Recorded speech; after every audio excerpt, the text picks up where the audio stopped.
Medak parliament పరిధిలో BJP party అభ్యర్థి మాధవినేని రఘునందన్ రావు మెదక్ అభ్యర్థిగా గెలుపడం జరిగింది. అందులో భాగంగా బీజేపీ పార్టీ శ్రేణులు మనతో పాటు ఉన్నారు. సార్ చెప్పండి, ఈ యొక్క విజయాన్ని ఎలా చూస్తారు మీరు? గర్వంగా చూస్తాం. సుదీర్ఘ పోరాటం తర్వాత మెదక్ జిల్లా యొక్క ఓటర్ మహాశయులు మాకు అనుకూలంగా తీర్పిచ్చి మాలో ఒక స్ఫూర్తి కల్పించినందుకు వారికి కృతజ్ఞతలు. పార్టీ సీనియర్గా మీరు ఏం చెప్తారు? రాబోయే తరానికి మీరు ఏం చెప్తారు సార్? రాబోయే తరానికి మీరు ఎల్లవేళలా కార్యకర్తలకు నాయకులుగా ఎదిగి బీజేపీ గెలిచేట్టు, బీజేపీ ప్రజలలో ఉండేటట్టు, బీజేపీ పరిపాలన చేసేట్టు మీరు మీ యొక్క కార్యక్రమాన్ని నిర్వహించాలని కోరుకుంటున్నాను. బీజేపీ పార్టీ సీనియర్ నాయకులు రామచంద్ర రెడ్డి ఉన్నారు. సార్ చెప్పండి, ఈ విజయాన్ని ఎలా చూస్తారు మీరు? గర్వంగా ఉంది. ఇన్ని రోజులు మరి పార్టీ కార్యకర్తలు కృషి 40 సంవత్సరాలుగా పనిచేస్తూ ఉన్నాము.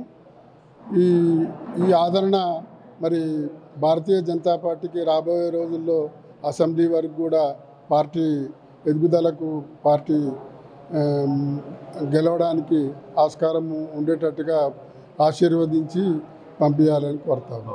మీరు చెప్పండి సార్, అట్లా అనిపిస్తుంది మీకు కూడా? ఎందుకంటే గత 20-25 సంవత్సరాల నుంచి కష్టపడుతున్నారు బీజేపీ పార్టీ కోసం. అంటే ఎట్లా చూడొచ్చు ఈ విజయాన్ని? గత 44 సంవత్సరాలు 1980 నుంచి ఎన్నికల్లో పాల్గొంటున్నాము.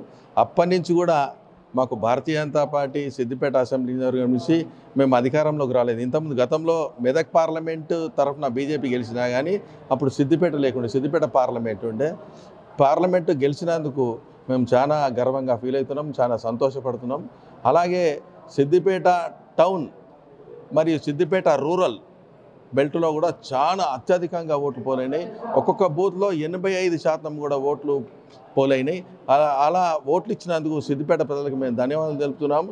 అలాగే భారతీయ జనతా పార్టీ తరఫున మాధవినేని రఘునందన్ రావు గారికి మెదక్ ప్రజలకు కూడా అత్యధిక మెజార్టీతో 39,000 ఓట్ల మెజార్టీతో గెలిపించినందుకు ధన్యవాదాలు తెలుపుతున్నాము.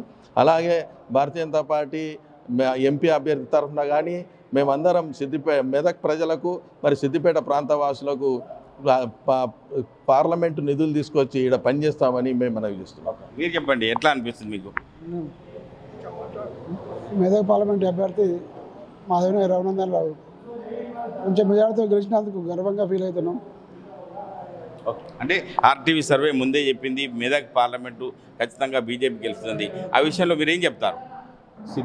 మొదటగా మెదక్ పార్లమెంట్ గెలిపించినందుకు ప్రతి ఒక్కరికి ధన్యవాదాలు తెలియజేసుకుంటున్నాం.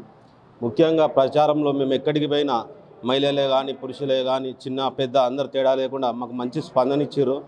ఇంత పెద్ద విజయం అందించడం మేము అందరం గర్వంగా ఫీల్ అవుతున్నాం. ముఖ్యంగా ఈ బీఆర్ఎస్ శ్రేణులు ఏవైతున్నో పట్టణాలు కానీ పల్లెల్లో కానీ ఈ మద్యం డబ్బు విచ్చలవిడిగా మంచినప్పటికీ ప్రజలు మా మీద విశ్వాసంతో గెలిపించారు. ఇదే స్ఫూర్తితో 40 ఏళ్ళ సుదీర్ఘంగా పాలిస్తున్న ఈ సిద్దిపేటని ఆ కంచుకోటను కూడా బద్దలు కొడతామని చెప్పేసి మేము ఆశిస్తున్నాం. అంటే అయోధ్య అంశం కావచ్చు, ఇటు మోడీ మంత్రం కావచ్చు, ఆ రెండు కలిసి వచ్చాయి అనుకుంటున్నారా? ప్రధానంగా చెప్పాలంటే దేశంలో నరేంద్ర మోడీ గారి పరిపాలన, దేశంలో ఇప్పటి వరకు ఉన్నటువంటి ఈ దుర్మార్గమైన చట్టాలు ఆర్టికల్ 370 అట్లాంటి చట్టాలంటిని నిర్మూలించి మంచి సుపరిపాలన అందించినటువంటి నరేంద్ర మోడీ గారి మార్గంలో నడుస్తున్నటువంటి భారతీయ జనతా పార్టీ కార్యకర్తలని గెలిపించాలి. తెలంగాణ ప్రాంతంలో కూడా బీజేపీని గెలిపిస్తే బాగుంటుందనే ముందు సూచికగా ఈరోజు ఈ పార్లమెంటు గెలవడం జరిగింది. ఈ ప్రాంత ప్రజలు కూడా బీజేపీని ఆదరిస్తారు, తెలంగాణ రాష్ట్రంలో కూడా భవిష్యత్తు బీజేపీకే ఉంది అని చెప్పేసి తెలియజేయడానికి ఇదొక మంచి సూచికగా మేము భావిస్తున్నాం. ఈ మంచి అవకాశాన్ని కల్పించినటువంటి మెదక్ పార్లమెంటు ప్రజలందరికీ కూడా మేము కృతజ్ఞతలు తెలియజేస్తున్నాం. అంటే ఈ విజయంతో రాబోయే రోజుల్లో ముందస్తుగా ఇంకా ఎట్లా ముందుకు వెళ్ళబోతుంది పార్టీ? ముఖ్యంగా మెదక్ పార్లమెంట్ ప్రజలకి, సిద్దిపేట నియోజకవర్గ, సిద్దిపేట పట్టణ ప్రజలకి మీ అమూల్యమైన ఓటు భారతీయ జనతా పార్టీ రఘునందన్ రావు గారి మీదకి ఓటేసి ఆశీర్వదించి ఢిల్లీకి పంపించిన మీ అందరు కూడా పేరు పేరున నమస్సుమాంజలు తెలియజేస్తూ, ఏదైతే ప్రజా సంక్షేమ పథకాలు నరేంద్ర మోడీ గారు అమలు చేస్తున్నటువంటి పథకాలు ఏవైతే ఉన్నాయో అవన్నీ కూడా జనాలు లబ్ధి పొందారు. ఆ లబ్ధి పొంది గత ప్రభుత్వం, ప్రస్తుత రాష్ట్ర ప్రభుత్వం అవలంబిస్తున్న ప్రజా వ్యతిరేక విధానాలను జనాల్లోకి, ప్రజల్లోకి తీసుకెళ్ళి రాబో రోజుల్లో ఇంతకైనా మెరుగైన ఫలితాలు స్థానిక సంస్థల్లో కానీ రాబో అసెంబ్లీ మున్సిపల్ ఎలక్షన్లో కానీ ప్రజల దృష్టిని ఈ భారతీయ జనతా పార్టీ మళ్ళించడానికి ఓటేయడానికి సిద్ధంగా చేయడానికి దాని తగ్గట్టుగా ప్రణాళిక రచించి ముందుకెళ్తాం. అంటే మీరు చెప్పండి, ఎట్లా చూస్తారు ఈ విజయాన్ని? ఇప్పుడు ఇక్కడ జరిగిన ఎలక్షన్లలో హరీష్ రావు గారు వారు అనుకున్నారు డబ్బు సంచులతోని, మందు బాటిళ్లతోని, ఫేక్ ప్రొసీడింగ్లతోని ఏది అసెంబ్లీలో గెలిచినట్టు ఏదో చూయించి గెలుద్దాం అనుకున్నాడు. నీ ఆటలు తాగవని మరొకసారి భారతీయ జనతా పార్టీ టౌన్లో నిరూపించడం జరిగింది. రాబోయే ఎలక్షన్లలో కూడా హరీష్ రావు అంటోని సిద్దిపేట నుంచి తరిమే రోజులు కూడా దగ్గరలో ఉన్నాయని కూడా ఈ ఎలక్షన్లే మీకు హెచ్చరికగా చూపిస్తున్నామండి. దేశం కోసం, ధర్మం కోసం పనిచేసే పార్టీ బీజేపీ పార్టీ కాబట్టి ఖచ్చితంగా ఈ యొక్క డబ్బుకు ఎవరు కూడా ప్రజలు దాసోహం కాలేదు.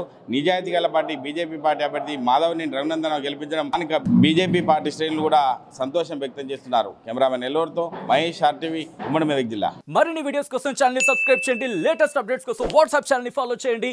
అండ్ లింక్ డిస్క్రిప్షన్ లో ఉంది.